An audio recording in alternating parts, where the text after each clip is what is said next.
Ayan idol. Diretso po dito. Tapos yung bagong gawa na daan. Kasi nawala tayo. Nasa ibang barangay yata tayo napunta mga idol. Naligo kami. Thank you po. Kuya sa kayo. Thank you guys.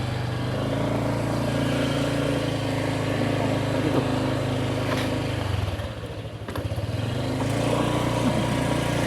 Sabi ko dito. Alag. Sakto nga yun. Kaso lang ano, maabang daanan pala.